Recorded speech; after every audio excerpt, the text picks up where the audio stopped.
Pigmentation reduce ചെയ്യും. സ്കിന്നിന്റെ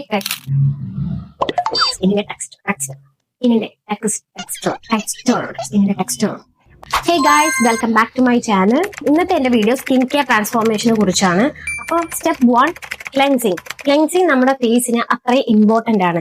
രാത്രി നമ്മുടെ സ്കിന്നിൽ ഓയിൽ അടിഞ്ഞു കൂടാറുണ്ട്. അതിനാണ് നമ്മൾ ക്ലെൻസിങ് മെയിൻ ആയിട്ട് യൂസ് ചെയ്യുന്നത് തന്നെ. പിന്നെ ഈ ക്ലെൻസിങ് കുറെ പ്രോഡക്റ്റും കാര്യങ്ങളും ഒന്ന് യൂസ് ചെയ്തിട്ട് വീണ്ടും നിങ്ങളുടെ സ്കിന്നിൽ ആക്നി കാര്യങ്ങളൊക്കെ റിപ്പീറ്റ് വരികയാണെങ്കിൽ നിങ്ങൾ മെയിൻ ആയിട്ട് ശ്രദ്ധിക്കാതെ വിട്ടുപോയ ഒരു കാര്യമായിരിക്കും നിങ്ങളുടെ വീട്ടിലുള്ള പില്ലോ കവർ. അതായത് നിങ്ങൾ യൂസ് ചെയ്യുന്ന പില്ലോ കവർ കാരണം നമ്മുടെ സ്കിന്നിൽ ആക്നീസും കാര്യങ്ങളും വീണ്ടും വരാം.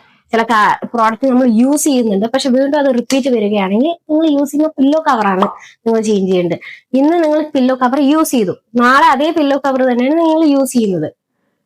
അതിൽ നിന്നൊക്കെ നിങ്ങൾക്ക് ആക്നീസ് വരാം. അപ്പൊ ദിവസം നിങ്ങൾ യൂസ് ചെയ്യുന്ന പില്ലോ കവർ ചേഞ്ച് ചെയ്യുക, വാഷ് ചെയ്യുക. നിങ്ങൾക്ക് മാത്രമായിട്ടുള്ള ഒരു പില്ലോ യൂസ് ചെയ്യുക. അതിന്റെ കവർ നിങ്ങൾ ദിവസം ഡെയിലി നിങ്ങൾ വാഷ് ചെയ്തിട്ട് വേണം യൂസ് ചെയ്യാൻ. അല്ലെങ്കിൽ നിങ്ങൾക്ക് ഏതൊക്കെ പ്രോഡക്റ്റ് യൂസ് ചെയ്താലും നിങ്ങളുടെ ഈ ആക്നി കാര്യങ്ങളൊക്കെ റിപ്പീറ്റ് വരും. രണ്ടാമത്തെ ഒരു കാര്യം, ഫേസിന് സെപ്പറേറ്റ് ഫേസ് തുടയ്ക്കാനായിട്ടൊരു സെപ്പറേറ്റ് ഒരു ടർക്കി യൂസ് ചെയ്യുക. അത് സോഫ്റ്റ് ടൈപ്പ് ടർക്കി യൂസ് ചെയ്യുക. നിങ്ങൾക്ക് ജെന്റ്ലി ക്ലെൻസർ അല്ലെങ്കിൽ ന്യൂട്രോജീനസ് ഓയിൽ പോലെയുള്ള വീര്യം കുറഞ്ഞ ക്ലെൻസർ നിങ്ങൾക്ക് യൂസ് ചെയ്യാം. വൈറ്റമിൻ സി ഫേസ് വാഷ് ആണ് ഞാൻ 3-4 വർഷമായിട്ട് യൂസ് ചെയ്യുന്നത്. വൈറ്റമിൻ സിയുടെ ക്ലെൻസർ ആണ്. അതായത് വൈറ്റമിൻ സിയുടെ ഫേസ് വാഷ് ആണ് ഞാൻ മോർണിംഗ് റുട്ടീനിൽ കൂടുതൽ യൂസ് ചെയ്യുന്നത്. മോർണിംഗ് ആയിക്കോട്ടെ നൈറ്റ് ആയിക്കോട്ടെ കൂടുതൽ യൂസ് ചെയ്യുന്നത് ഈ വൈറ്റമിൻ സിയുടെ ഫേസ് വാഷ് ആണ്. Next step 2, serum. സ്കിന്നിന്റെ ടെക്സ്ചർ ഇംപ്രൂവ് ചെയ്യുന്നു, സ്കിൻ ബ്രൈറ്റൻ ആക്കുന്നു, പിഗ്മെന്റേഷൻ റെഡ്യൂസ് ചെയ്യുന്നു ആൻഡ് കൊളാജൻ പ്രൊഡ്യൂസ് ചെയ്യുന്നു. ഇതൊക്കെയാണ് സിറം യൂസ് ചെയ്യുന്നതിന്റെ മെയിൻ യൂസ്ഫുൾ ആയിട്ടുള്ള കാര്യങ്ങൾ. ഞാൻ ഇവിടെ യൂസ് ചെയ്യുന്ന പ്രോഡക്റ്റ് ഏതാണെന്ന് വെച്ച് കഴിഞ്ഞാൽ ഡേം ടോക്കിന്റെ 10% നിയാസിനാമൈഡ് സിറമാണ് ഞാൻ ഇവിടെ യൂസ് ചെയ്യുന്നത്.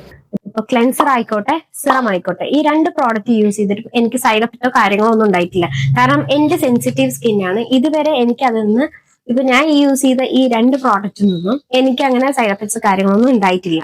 നമ്മളത് പ്രോപ്പർ ആയിട്ട് യൂസ് ചെയ്യണമെങ്കിൽ നമുക്ക് അതിന്റെ റിസൾട്ട് എന്തായാലും കിട്ടും.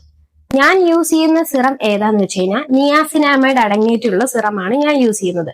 ഈ നിയാസിനാമൈഡ് നമ്മുടെ സ്കിന്നിലെ ഓയിൽ കൺട്രോൾ ചെയ്യാൻ ഹെൽപ്പ് ചെയ്യുന്നതാണ്. പിന്നെ ആക്നി, ഡാർക്ക് സ്പോട്ട്സ് അങ്ങനെയുള്ളതിനൊക്കെ അതിൽ നിന്നൊക്കെ നമുക്ക് ഒന്നുകൂടെ റിസൾട്ട് കിട്ടും. ഈ നിയാസിനാമൈഡ് നമുക്ക് അത്രയും ഓയിൽ സ്കിന്നുകാർക്ക് അത്രയും ഏറ്റവും യൂസ്ഫുൾ ആയിട്ടുള്ള ഒരു പ്രോഡക്റ്റുകളാണ് ഈ നിയാസിനാമൈഡ് ഇറങ്ങിയിട്ടുള്ള ഈ ഒരു പ്രോഡക്റ്റ്. Step 3, moisturiser. സ്കിന്നിനെ സ്മൂത്ത് ആൻഡ് സോഫ്റ്റ് ആക്കുന്നു and helps heals and hydrate your skin.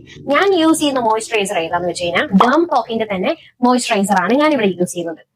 Step 4, sunscreen. നമ്മുടെ മോർണിംഗ് സ്കിൻ റുട്ടീനിൽ എന്തായാലും ആഡ് ചെയ്യേണ്ട ഒരു പ്രോഡക്റ്റ് ആണ് സൺസ്ക്രീൻ.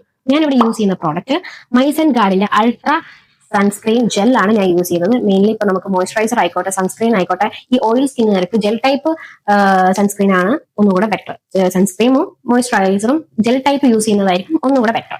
ഞാൻ പറഞ്ഞ ഈ 4 പ്രോഡക്റ്റ് ഞാൻ പറഞ്ഞ 3 ഇമ്പോർട്ടന്റ് രീതിയിൽ, അതായത് നിങ്ങൾ ചെയ്യുന്ന മിസ്റ്റേക്ക്, ഈ പറയുന്ന മിസ്റ്റേക്ക് ഒക്കെ ശ്രദ്ധിച്ച് ചെയ്യുകയാണെങ്കിൽ നിങ്ങൾക്ക് എന്തായാലും നിങ്ങളുടെ ആക്നീസ് കാര്യങ്ങളിലൊക്കെ നിങ്ങൾക്ക് റിസൾട്ട് കിട്ടുന്നതായിരിക്കും.